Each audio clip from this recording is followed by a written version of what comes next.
The town of Blackwood had always been shrouded in mystery. Hidden between dense forests and rolling mist-covered hills, it was a place where secrets whispered through the trees. The townspeople spoke in hushed voices, as if afraid that something unseen was always listening. And perhaps they were right.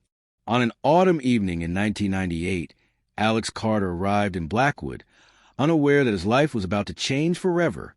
He was a 28-year-old journalist from Chicago, known for his persistence in uncovering hidden truths. His latest assignment had brought him here, to investigate a series of disappearances that had plagued the town for decades.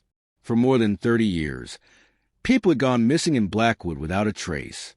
There were no signs of struggle, no evidence left behind, just vanished souls, as if swallowed by the town itself. The local police had long given up, chalking it up to runaways or accidents in the deep forest. But Alex didn't believe in coincidences. He was determined to find out what was really happening. The first few days in town were fruitless. The townspeople were wary of outsiders, especially journalists asking too many questions. Whenever he mentioned the disappearances, their faces darkened and their voices lowered. "Best leave it alone, son," the old bartender at Millie's Diner had warned him. "Some things ain't meant to be dug up." But Alex wasn't the type to back down. His breakthrough came when he stumbled upon the case of Emily Grayson, the most infamous disappearance in Blackwood's history. Emily had vanished in 1986 when she was just 17. The only clue left behind was a single voicemail on her parents' answering machine, recorded the night she went missing. "They are coming for me." That was all she had said before the line went dead. Alex's instincts told him that Emily's disappearance was a key to everything. He began digging through old town records, newspaper archives, and police reports. What he found disturbed him. Every missing person in Blackwood had one thing in common. At some point before they vanished, they had all visited the ruins of the Blackwood orphanage. The orphanage had burned down decades ago, but its charred remains still stood at the edge of town like a forgotten monument of sorrow. The place had a dark history. Whispers of cruelty, of children locked away in basement dungeons, of a figure known only as the Watcher. The stories were unsettling, but Alex wasn't one to be scared off by local legends. If the orphanage was connected to the disappearances, he needed to see it for himself. That night, he grabbed a flashlight, his notebook, and a tape recorder and made his way toward the ruins. The sky was moonless, and the air carried a chilling bite. The forest surrounding the orphanage was eerily silent. The usual sounds of crickets and rustling leaves absent, as if nature itself was holding its breath. As Alex approached the entrance, the ruins loomed before him like a skeletal giant. The main building was barely standing. Charred beams jutted out like broken ribs, and the walls were covered in graffiti and decay. The air smelled of damp wood and something else, something metallic like rust or blood. Stepping inside, he felt a sudden heaviness, as if the air had thickened around him. His flashlight cast long, jagged shadows across the remains of the once grand entrance hall. Pieces of burnt furniture lay scattered, and the remnants of a staircase led nowhere, its top half having collapsed years ago. Then he heard it, a whisper. "Alex, Alex." His breath hitched. The voice was faint, carried by the wind, but it had unmistakably said his name. Spinning around, he shone his flashlight into the darkness. The beam flickered for a moment, casting shifting shadows along the broken walls. His rational mind told him it was just the wind, twisting through the ruins. But deep down, something in his gut told him otherwise. He took another step forward, his boots crunching against debris, when suddenly his foot struck something solid. Looking down, he saw a small, rusted music box lie among the rubble. It was old but intact, its design delicate, as if it had once belonged to a child. Then, without warning, the box started playing. A slow, haunting melody filled the air. Alex's hands trembled as he picked it up. Turning it over, there was an engraving on the bottom. Property of Emily Grayson, 1986. His blood ran cold. Emily had been here. But how had this music box survived the fire? And why was it still playing? Before he could think any further, a sudden gust of wind rushed through the orphanage, strong enough to make the charred beams creak. The whisper returned, louder this time, carrying with it a warning that sent chills down his spine. "Leave while you still can." Alex's breath quickened. He turned on his tape recorder, pressing the red button. "Who's there?" he called out, his voice steadier than he felt. Silence. Then, a soft creaking noise from the hallway to his right. He swung his flashlight toward the sound. For a brief second, he thought he saw movement, a shadow slipping into the darkness. His heart pounded. Every instinct screamed at him to run, but he forced himself to stay. If Emily had been here, then maybe, just maybe, there was still something left to find. Taking a deep breath, he stepped forward. The hallway stretched before him, lined with broken doors and shattered glass. He moved cautiously, his flashlight revealing old rooms filled with rusted bed frames and forgotten memories. Then he noticed something strange. One door at the end of the hall was different. Unlike the others, which were either missing or broken, this door was intact, its wooden surface untouched by fire. His fingers hovered over the handle. He could hear his own breathing, loud in the silence. Then, bang, a sudden, violent thud from the other side of the door. Alex jumped back, his pulse skyrocketing. The noise was followed by a scraping sound, as if something heavy was being dragged across the floor.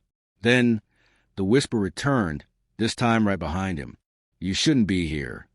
Alex spun around, his flashlight sweeping across the ruins. Nothing, but he felt it, a presence, something unseen, watching him from the shadows. That was enough. Heart hammering, he grabbed the music box and bolted. He ran to the orphanage, his footsteps echoing through the empty halls. He didn't stop until he was outside, gulping in the cold night air. The orphanage was silent once more, but as he turned back, his flashlight caught something. Something standing in the window of the second floor. A figure, tall, thin, watching him. Then it was gone. Alex didn't sleep that night. Back at his cabin, he placed the music box on the table, staring at it as if it held all the answers. Something was very wrong in Blackwood, and he had just stepped into the heart of it. Alex Carter spent the rest of the night staring at the music box. It sat on the wooden table of his rented cabin, looking innocent, yet everything about it felt wrong. The engraving on the bottom confirmed that it had belonged to Emily Grayson, but how had it survived the fire? And why had it started playing on its own? Despite his exhaustion, sleep refused to come. Every time he closed his eyes, he saw the shadowy figure watching him from the orphanage's window. Who or what had been there? At dawn, Alex decided he needed more information. He had to find someone who had known Emily before she disappeared. That's when he remembered Daniel Grayson, Emily's older brother. A quick search through town records led him to an address in a neighboring town. By noon, Alex was standing in front of a modest house, knocking on the door. Daniel answered after a long pause. He was in his late 30s now, but his tired eyes and unshaven face made him look older. The moment Alex introduced himself and mentioned Emily, Daniel's expression darkened. "I don't talk about my sister," he muttered, starting to close the door. Alex stuck his foot in the gap. "Please, Daniel, I think I found something that belonged to her." He pulled the music box from his bag. Daniel froze. His eyes widened, his face paling. Where did you get that?" "At the orphanage," Alex admitted. Daniel's grip tightened on the doorframe. He seemed to struggle with himself before finally stepping aside. "Come in." The inside of the house was neat but sparsely decorated. Daniel led Alex to the living room, where he sat heavily on the couch. "Tell me everything," he said. Alex recounted his visit to the orphanage, the whispers, the music box, and the shadow in the window. He watched as Daniel's hands clenched into fists, his knuckles turning white. "You shouldn't have gone there," Daniel finally said. "Why?" Alex pressed. "What happened to Emily?" Daniel hesitated, his gaze distant. Then he sighed. "Emily used to tell me about someone she called the Watcher. She swore he was real, said he lived in an orphanage, that he watched the children from the shadows." "A caretaker?" Alex asked. Daniel shook his head. "No, she said he wasn't human." A chill ran down Alex's spine. "Did she ever describe him?" "Not really," Daniel admitted. "She just said he was always there, lurking in the dark corners of the orphanage. She started having nightmares about him a week before she disappeared. She woke up screaming, saying he'd been standing at the foot of her bed. Alex swallowed hard. "I don't believe in ghosts," Daniel continued, "but I know my sister. She was terrified, and then she was gone." Silence filled the room. "Do you think the Watcher took her?" Alex finally asked. Daniel exhaled sharply. "I don't know what to think anymore. But I do know one thing. Everyone who tries to find out the truth either disappears or goes insane." Alex wasn't ready to give up. "I have to go back," he said. Daniel's eyes snapped to him. "Are you insane? You barely got out last time. You go back, and you might not make out again." "I have to try," Alex insisted. Daniel ran a hand through his hair, frustrated. But then, after a long pause, he said something unexpected. "If you're going back, I'm coming with you." That night, they stood at the orphanage's entrance once again.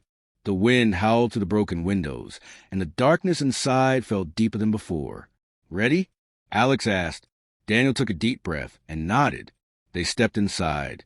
The ruin seemed even colder than before, as if the orphanage itself knew they had returned. Their flashlights cast long, flickering shadows as they moved through the remains of the entrance hall. They reached the hallway where Alex had found the music box. This time, he wasn't alone. Daniel was tense, his eyes scanning the darkness. Then the air shifted. A faint whisper curled through the ruins. "Emily?" Daniel flinched. "Did you hear that?" Alex nodded, gripping his flashlight tighter. "Stay close." They continued forward, their footsteps muffled by the dust-covered floor. Then they reached it, the intact door at the end of the hallway. The same door Alex had heard the banging from the night before. "This wasn't burned?" Daniel murmured. Alex shook his head. Daniel hesitated, then reached for the handle. Bang! The sudden noise made them both jump back. The door rattled violently, as if something on the other side was trying to break through. Then the whispering began again, surrounding them. "You should not be here." The door creaked open. Slowly. Inside was darkness. A gaping void. Alex swallowed. He lifted his flashlight and aimed it inside. The beam landed on something impossible. A staircase. Leading down. "There's a basement?" Daniel whispered.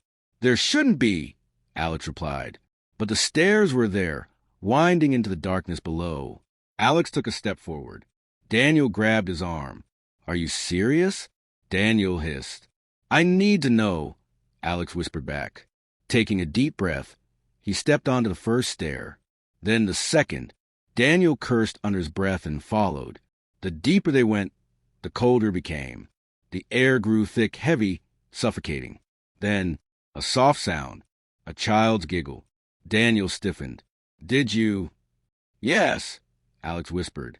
Then the giggle turned into something else. A voice. "Help me?" It was faint, distant, but undeniably real.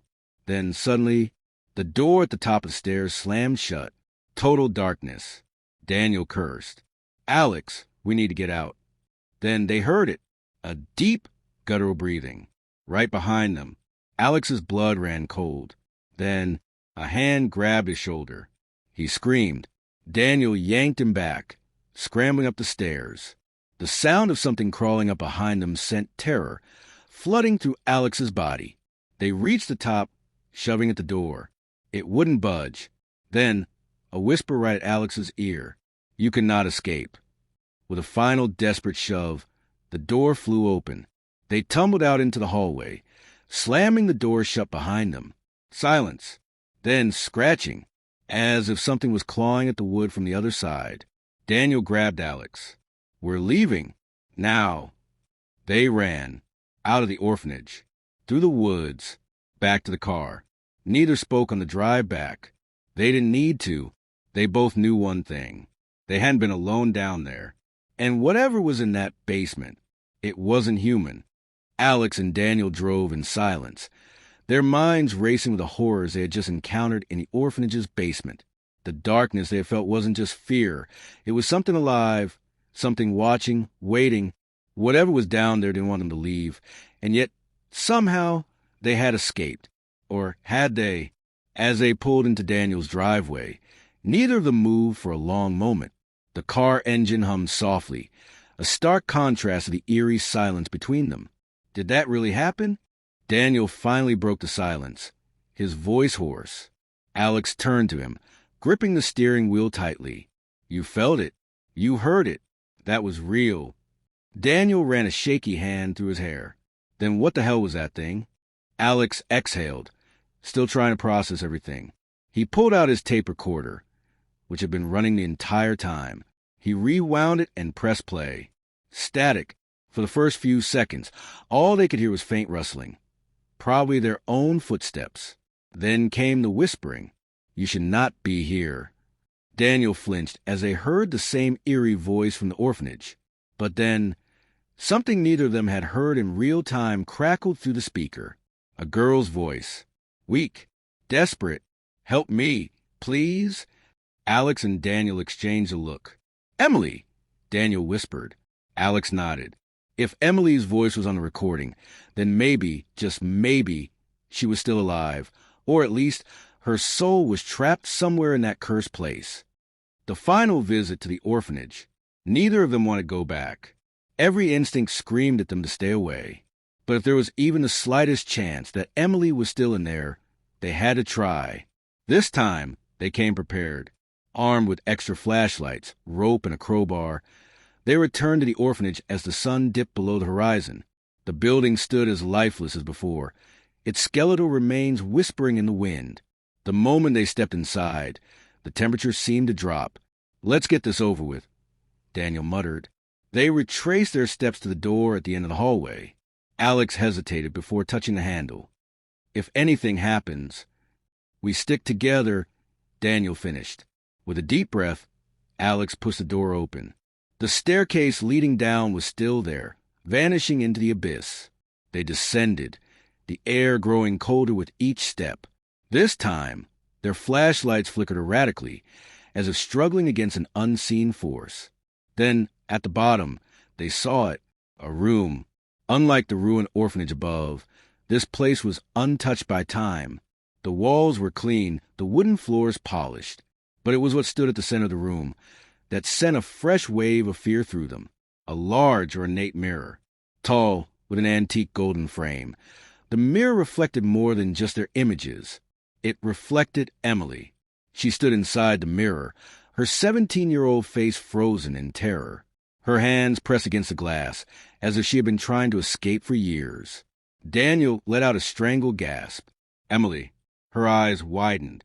Her mouth moved, but no sound came out. Then, the whispering began again. You should not have come back. A shadow moved behind the mirror. Something tall, thin, and inhuman. The Watcher. It stepped forward, its elongated fingers resting on Emily's shoulder. Even through the glass, its presence was suffocating. Its face was shrouded in darkness, but its eyes burned. Emily's expression twisted in pain. Her silent screams clawed at Alex's mind. How do we get her out? Alex yelled over the rising whispers. Daniel ran to the mirror, slamming his fist against the glass. Let her go. The Watcher merely tilted its head. The whispering grew louder, more aggressive, until it wasn't just one voice. It was dozens. Alex gritted his teeth and swung the crowbar at the mirror. The moment it struck, an unearthly scream echoed through the room. Cracks splintered across the glass, and the Watcher's eyes burned brighter. Again! Daniel shouted. Alex swung again. And again.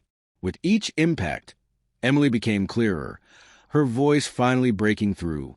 Help me? With a final, desperate swing, the mirror shattered. The moment the glass exploded, a powerful force threw them backward. The Watcher let out a deafening shriek as its form began to dissolve, vanishing into the darkness. Emily collapsed onto the floor. Real. Alive. Daniel scrambled to her side, pulling her into his arms. Emily! Oh, God, Emily! She clung to him, sobbing. I was trapped for so long. Alex helped them to their feet. We need to leave. Now! The walls trembled as an unnatural wind howled through the basement. The orphanage was collapsing around them. With all the strength they had left, they ran. Up the stairs, through the halls, past the cursed rooms.